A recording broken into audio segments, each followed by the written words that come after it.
Radio Kantipur, radio राष्ट्रको। बागलुङमा jeep दुर्घटना हुँदा 14 जनाको मृत्यु, 3 जना घाइते, 1 बेपत्ता।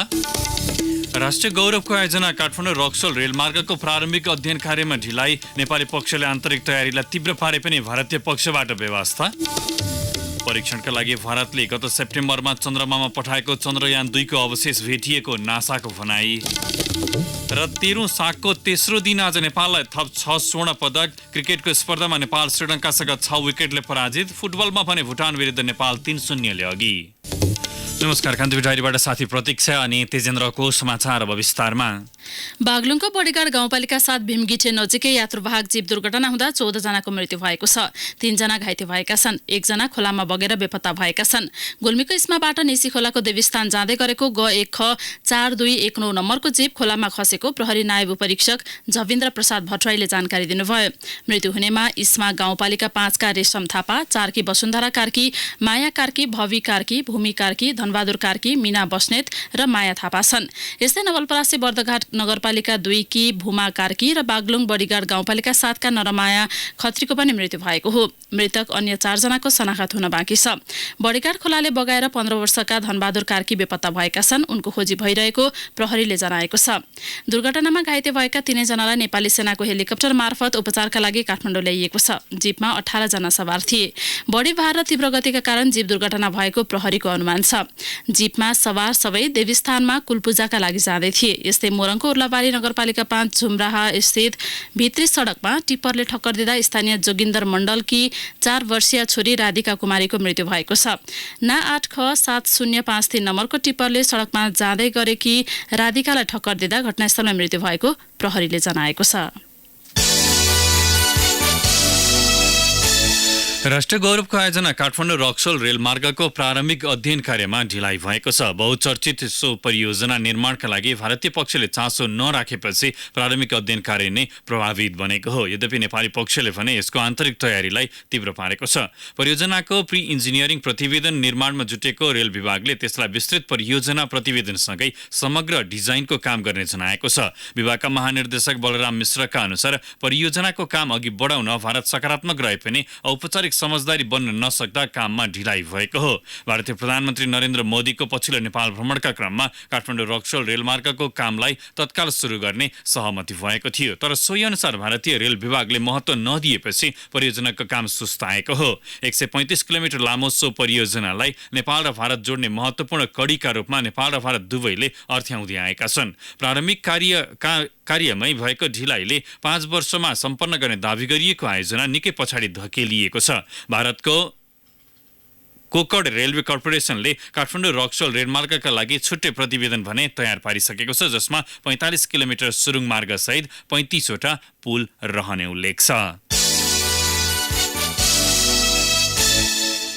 स्वास्थ्य बीमा कार्यक्रमका लागि सरकारले यो वर्ष 6 अर्ब रुपैयाँ छुट्याएको छ। बीमा गराए बापत बिमितले अस्पतालबाट 1100 प्रकारका औषधि निशुल्क पाउने व्यवस्था छ। हाल 49 जिल्लामा विस्तार कार्यक्रममा 23,60,000 नागरिक सहभागी भएका छन्। चालु आर्थिक वर्ष 77 वटै जिल्लामा बीमा विस्तार गर्ने सरकारी योजना छ। तर सरकारी बीमा कार्यक्रमप्रति नागरिकको आकर्षण घटिरहेको छ। स्वास्थ्य बीमा बोर्डले सरकारी र निजी गरी देशभर 250 वटा स्वास्थ्य संस्थाले औषधि उपचारको सुविधा दिएको दावी गरे पनि रोग अनुसारको उपचार र औषधि सहजै नपाएको सेवाग्राहीको गुनासो छ। बुढीगण्डकी डुबान प्रभावितले गोर्खाको आरुघाट गाउँपालिका कार्यालयमा तालाबन्दी गरेका छन्। मुआब्जा निर्धारणमा असन्तुष्टि जनाउँदै गाउँपालिकाको मुख्य प्रवेशद्वारमा ताला लगाइएको डुबान प्रभावित आरुघाटका दिनेश ढकालले जानकारी दिनुभयो। डुबान प्रभावितसँग छलफल मार्फत समस्या समाधानको पहल भइरहेको आरुघाट गाउँपालिकाका अध्यक्ष पूर्ण दाहालले बताउनुभयो। हिजो सार्वजनिक मुआब्जामा असन्तुष्टि जनाउँदै आरुघाटका प्रभावितले हिजो दिनभर बजार बन्द गराएका थिए। पाँचथरको फालेलुङ गाउँपालिका 3 मेमेङ स्थित एक घरमा आगलागी हुँदा जलेर एक वृद्धाको मृत्यु भएको छ। गैराती 11:30 बजे भएको आगलागीमा परि 85 वर्षीय टङ्करानी थामसुहाङको मृत्यु भएको हो। सो घरमा उनी एक्लै बस्दै आएकी थिइन्। ती वृद्धाको कपडामा आगो सल्किएर घटना भएको हुन सक्ने प्रहरीको प्रारम्भिक अनुमान छ। यस्तै नवलपरासीको देवचुली नगरपालिका 2 मा 2 वटा पसलमा आज आगलागी भएको छ। स्थानीय तुलसी महतोको किराना पसल र सोसँगै जोडिएको केके मोटरसाइकल अटो सर्भिस ग्यारेजमा मध्याह्न आगलागी हुँदा दुवै पसलका सामान जलेर नष्ट भएका छन्। चितवन र कावासोती नगरपालिकाको दमकल र स्थानीयको सहयोगमा आगो निभाइएको थियो। आगलागीबाट भएको क्षतिको विवरण सङ्कलन भइरहेको जिल्ला प्रहरी कार्यालय पूर्वी नवलपरासीले जनाएको छ। आर्थिक सामाजिक रूपमा विपन्नहरूको पहिचान गर्न लमजुङको मर्स्याङदी गाउँपालिकाले व्यक्तिगत विवरण सङ्कलन सुरु गरेको छ। गाउँपालिकाभित्र रहेका नागरिकको शिक्षा, स्वास्थ्य, रोजगार तथा आर्थिक अवस्थाबारे बुझ्न व्यक्तिगत विवरण सङ्कलन गरेको हो। व्यक्तिगत विवरण सङ्कलनपछि प्रशोधन गरेर विपन्न तथा गरिब परिवारलाई परिचय पत्र दिइने कार्यक्रमका सुपरभाइजर ओम प्रकाश तामाङले जानकारी दिनुभयो। गाउँपालिकाभरि 4 जना गणक घर घरमै पुगेर घर परिवारको तथ्याङ्क सङ्कलन गरिरहेको उहाँले उल्लेख गर्नुभयो। कान्तिपुर डायरीमा अब ब्रेकको पालो। ब्रेकपछि कान्तिपुर डायरीमा अब अन्तर्राष्ट्रिय प्रसङ्ग। अमेरिकी अन्तरिक्ष सम्बन्धी निकाय नासाले जारी गरेको चन्द्रमाको सतहको तस्विरमा भारतले गत सेप्टेम्बरमा परीक्षणका लागि पठाएको चन्द्रयान-2 ल्यान्डर विक्रमका केही अवशेष देखा परेका छन्।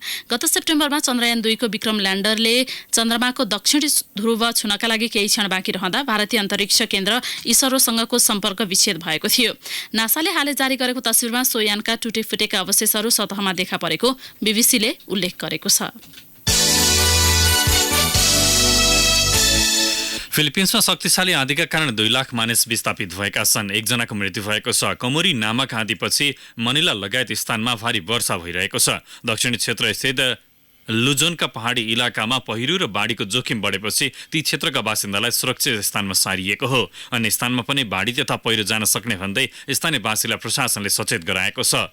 4th क्याटेगोरीको सो आँधीका कारण मनिला स्थित विमानस्थल 12 घण्टाका लागि बन्द गरिएको थियो। साथै कार्यालयहरू पनि बन्द भएका छन्। आँधी 240 किलोमिटर प्रति घण्टाको वेगमा रहेको त्यहाँको मौसम विभागलाई उद्धृत गर्दै बीबीसीले जनाएको छ। अब खेल समाचार। 13औं संस्करणको दक्षिण एसियाली खेलकुद प्रतियोगिता सागको तेस्रो दिन नेपालले आज थप 6वटा स्वर्ण पदक जितेको छ। नेपाली खेलाडीले आज उसु, कराते, एथलेटिक्स र डुवालथोलनमा स्वर्ण पदक दिलाएका हुन्। यो सँगै नेपालको जारी सागमा 21 स्वर्ण भएको छ। 5 रजत र 8 काँस्यसहित नेपालको पदक संख्या 34 पुगेको छ। भारतले 6 स्वर्णसहित 21, श्रीलङ्काले 4 स्वर्णसहित 29, पाकिस्तानले 2 स्वर्णसहित 14, बङ्गलादेशले 2 स्वर्णसहित 20 र मालदिप्सले 1 स्वर्ण पदक जितेको छ। भुटानले भने अहिलेसम्म 1 काँस्य पदक मात्र जित्न सफल भएको छ। 13औं सागको एथलेटिक्समा महिला 10,000 मिटर दौडमा नेपालकी सन्तोषी श्रेष्ठले कीर्तिमानसहित स्वर्ण पदक जितेकी छन्। निर्धारित दूरी 35 मिनेट 7.94 सेकेन्डमा पूरा गर्दै उनले स्वर्ण जितेकी हुन्। उनले भारतकी कविता यादवलाई मात्र 1 मिली सेकेन्डले पछि पारेकी थिइन्। यादवले 35 मिनेट 7.95 सेकेन्डमा दौड पूरा गरेकी थिइन्। एथलेटिक्समा स्वर्ण जित्ने सन्तोषी पहिलो नेपाली महिला खेलाडी हुन्। सो स्पर्धामा भारतकी पविता यादवले रजत र श्रीलङ्काकी निलाथीले काँस्य पदक जितेका छन्। करातेको 67 केजी कुमोतेमा नेपालका नवीन रसाइलीले पाकिस्तानका मोहम्मद नासिरलाई 8-6 को स्कोरमा पराजित गर्दै स्वर्ण पदक हात पारेका छन्। उसुको थाउलुतर्फ थानछुवाङको महिलाको प्रतिस्पर्धामा सुस्मिता तामाङले स्वर्ण जितेकी छन्। उनले 9.44 अङ्क प्राप्त गर्दै स्वर्ण हात पारेकी हुन्। सो खेलमा बङ्गलादेशी खेलाडीले 7.53 र श्रीलङ्काली खेलाडीले 8.85 अङ्क प्राप्त गरेका छन्। यसअघि श्रीलङ्काले रजत र बङ्गलादेशले काँस्यमा चित्त बुझाएको छ। उसुकै थाउलुतर्फ थानछवाङमा विजय सिन्जालीले स्वर्ण जितेका छन्। उनले 9.48 अङ्क प्राप्त गर्दै स्वर्ण हात पारेका हुन्। सो खेलमा बङ्गलादेशी खेलाडीले 9.34 तथा श्रीलङ्का र भारतका खेलाडीले समान 9.14 तथा पाकिस्तानी खेलाडीले 7.3 अङ्क प्राप्त गरेका थिए। पोखरामा भएको पुरुष डुवाथोलनमा नेपालका हिमाल टमाटाले स्वर्ण पदक जितेका छन्। सो स्पर्धाको रजत पदक पनि नेपालकै लक्ष्मण मल्लको पोल्टामा परेको छ। पोखराको लेक साइडमा भएको सो इभेन्टमा नेपाल, भारत र श्रीलङ्काका 6 खेलाडी सहभागी थिए। 13औं सागमा नेपाली अन्डर 23 क्रिकेट टोली श्रीलङ्काको अन्डर 23 टोलीसँग 6 विकेटले पराजित भएको छ। काठमाडौँको कीर्तिपुर स्थित त्रिवी क्रिकेट मैदानमा नेपालले दिएको 173 रनको लक्ष्य श्रीलङ्काले 5 बल बाँकी छँदै 4 विकेट गुमाएर भेटायो। उसको जितमा समू असानले नट आउट 72 र निशान फर्नान्डोले 46 रन बनाए। पवन सराफले 2 तथा सोमपाल कामी र सुशान्त भारीले समान 1-1 विकेट लिए।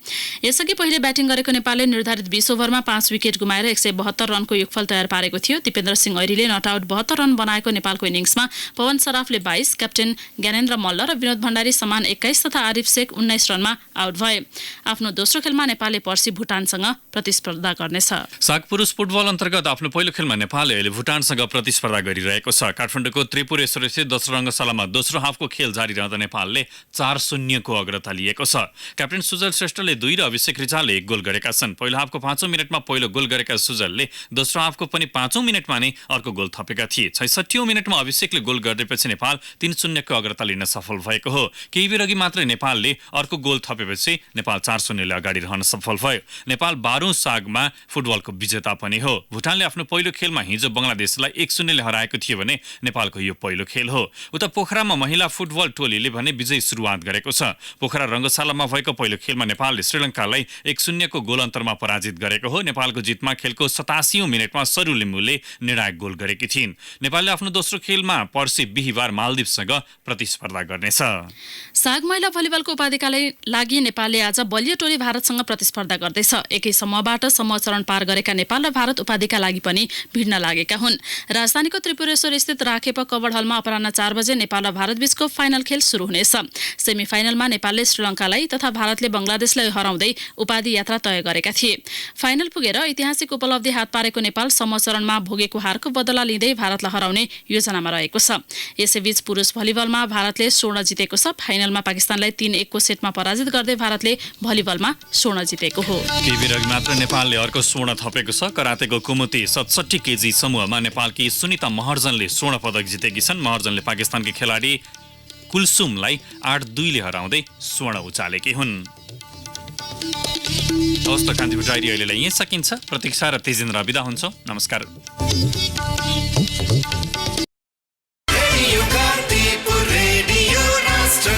सूचना र मनोरञ्जनको संवाहक रेडियो राष्ट्रको रेडियो कान्तिपुर।